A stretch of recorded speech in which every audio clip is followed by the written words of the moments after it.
Nos últimos 3 anos, o valor de mercado do Bradesco caiu de 200 bilhões para 137 bilhões no momento que eu gravo esse vídeo, enquanto que o Itaú passou de um valor de mercado de 250 bi para mais de 310 bilhões de reais, valendo hoje o dobro do valor de mercado, mais do que o dobro do valor de mercado do Bradesco. Nesse vídeo eu vou falar para vocês 5 motivos que me fazem preferir as ações do Itaú para longo prazo, mesmo hoje, mesmo considerando a queda do Bradesco, eu vou falar para vocês porque eu sigo preferindo o Itaú. Então se você tem interesse nesse tipo de conteúdo, já não esquece de se inscrever no canal para não perder os nossos próximos vídeos e também lembra de deixar o seu like aí que ajuda bastante o canal a crescer e a chegar a mais investidores. E o primeiro motivo é que eu enxergo o Itaú como um banco muito mais ativo e muito mais ágil em movimentos que geram valor para o acionista a longo prazo. Um exemplo muito claro disso foi a compra da participação ali na XP alguns anos atrás, que gerou muito valor para os acionistas. Alguns outros movimentos a gente tem de exemplo, como a compra de participação na Avenue. Então o Itaú percebeu rapidamente esse interesse do investidor brasileiro de investir lá fora, já aproveitou e comprou a Avenue para entrar de cabeça nesse mercado. E recentemente, um anúncio recente agora de fevereiro, ele comprou uma startup aqui do setor de seguros.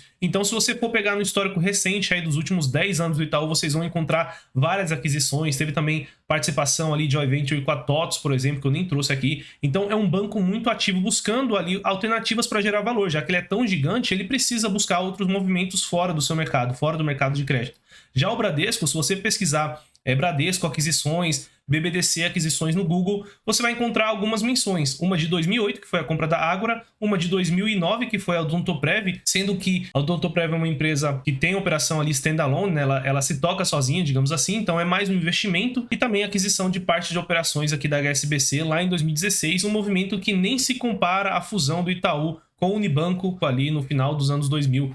Então, o Bradesco, ele realmente me parece muito parado, muito engessado, já falei disso aqui algumas vezes no canal. Talvez agora eles vão mudar um pouco isso, né? Mudaram CEO, mudaram diretoria, estão mudando ali a forma como eles tocam as coisas para tentar ser um pouco mais ágeis aqui, parecidos com o Itaú, mas por enquanto eles não são. O segundo motivo é que o Itaú tem uma gestão muito mais conservadora. Apesar de eu ter falado que eles são mais ativos e mais ágeis na tomada de decisão, isso não quer dizer que eles arriscam ali demais, eles tomam medidas que destruam ali ou reduzam a segurança do banco. Então, para se ter ideia, nos últimos anos eles sempre trabalharam com a Basileia muito acima do que é exigido aqui legalmente no Brasil e também acima do que provavelmente o mercado esperaria de um banco com a qualidade do Itaú, com os números do Itaú. Então, o próprio Itaú toma a decisão de não arriscar muito. A gente tem já histórico o suficiente no Brasil para saber que crédito aqui é difícil, um risco aqui no Brasil dá mais crédito do que você deve, é um risco muito grande e o Itaú opta por não correr esse risco, trabalhando aqui com uma Basileia mais alta, deixa de pagar dividendo mesmo, não tem preocupação quanto a isso,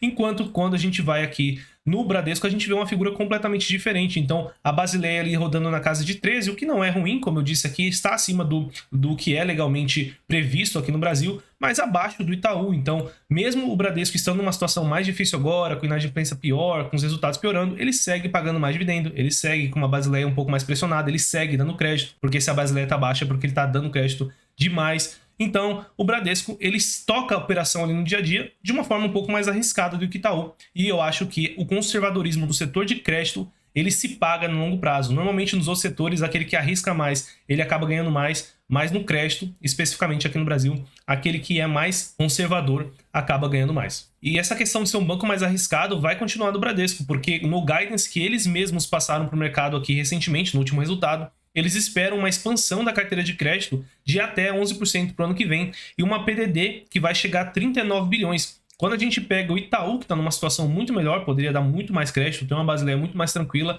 ele tem ali a previsão de que a carteira de crédito vai crescer até 9,5%, menos do que o Bradesco, e a PDD também vai ser menor do que a do Bradesco. Então vejam como que é uma escolha do banco. O banco está escolhendo ser mais arriscado. Não é uma questão de mercado, não é uma questão de o cliente do Bradesco ser sempre pior. O Bradesco, ele opta por dar mais crédito do que o Itaú de uma forma mais arriscada. Então isso eu acabo não gostando e prefiro do Itaú. O terceiro motivo é que o Itaú tem uma carteira de crédito melhor do que a carteira do Bradesco. Então quando a gente olha aqui a carteira do Itaú, a gente vai ver que ela é menos focada em pessoa física. Então o total aqui de crédito cedido para pessoa física em relação à carteira total do Itaú é cerca de 35%. Quando a gente vai lá no Bradesco, vocês vão ver que o total de pessoas físicas em relação à carteira total, ele passa um pouco ali de 40%, 41%, 42%, vai depender do trimestre. Então é um banco sim, mais focado em pessoa física, que tende a ter uma inadimplência pior do que pessoa jurídica. a não ser ali agro, né, produtores agrícolas que têm uma inadimplência menor. De resto, pessoa física tende a ter uma inadimplência pior.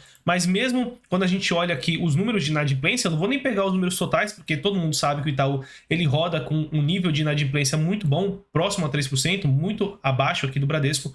Mas vou pegar aqui simplesmente pessoas físicas do Brasil. Quando a gente faz isso, essa comparação, vocês vão ver que a inadimplência do Itaú de pessoas físicas do Brasil, que seria uma comparação mais justa com a carteira de pessoas físicas do Bradesco, vocês vão ver que no último trimestre aqui ele chegou numa inadimplência de 4,4%. Quando a gente vai aqui na inadimplência do Bradesco para pessoas físicas, que é essa linha azul, ela está em 5,9%. Então, mais de um ponto percentual aqui acima do Itaú. Então, mesmo as pessoas físicas do Itaú, elas são melhores pagadoras do que aquelas que estão dentro, que estão ali na clientela do Bradesco.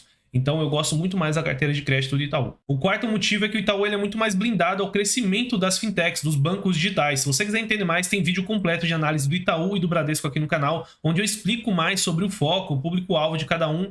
Mas basicamente, para você ter ideia, o Bradesco ele é mais focado no público classe B, C, D, E. Então o público está mais suscetível a essa proposta de valor das fintechs e bancos digitais de serem totalmente gratuitos e ser muito fácil, você não precisar ir para agências, né? Então o Bradesco ele acaba sendo mais atacado do que o Itaú, porque o Itaú ele tem ali muita pessoa física que está na classe média alta, na classe alta, alta renda, né? O private ali que eles têm. Então eles são um pouco mais protegidos e isso já está se traduzindo nas receitas de serviço. Então quando a gente olha aqui as receitas de serviço do Itaú, vocês vão ver que ela segue crescendo aqui ano contra ano 5,3%, a receita de serviços mais seguros, mesmo que a gente tire os seguros da conta, cresceu aqui 3,6%, então o Itaú segue crescendo, segue protegendo. A gente vê que está sim perdendo receita da parte de conta corrente, que é muito provavelmente aqui a popularização do Pix está tirando um pouco de renda aqui da parte de TED, DOC, etc. Mas o Itaú ele tem conseguido fazer com que esses clientes gastem mais em outras áreas ali do banco, então em assessoria financeira,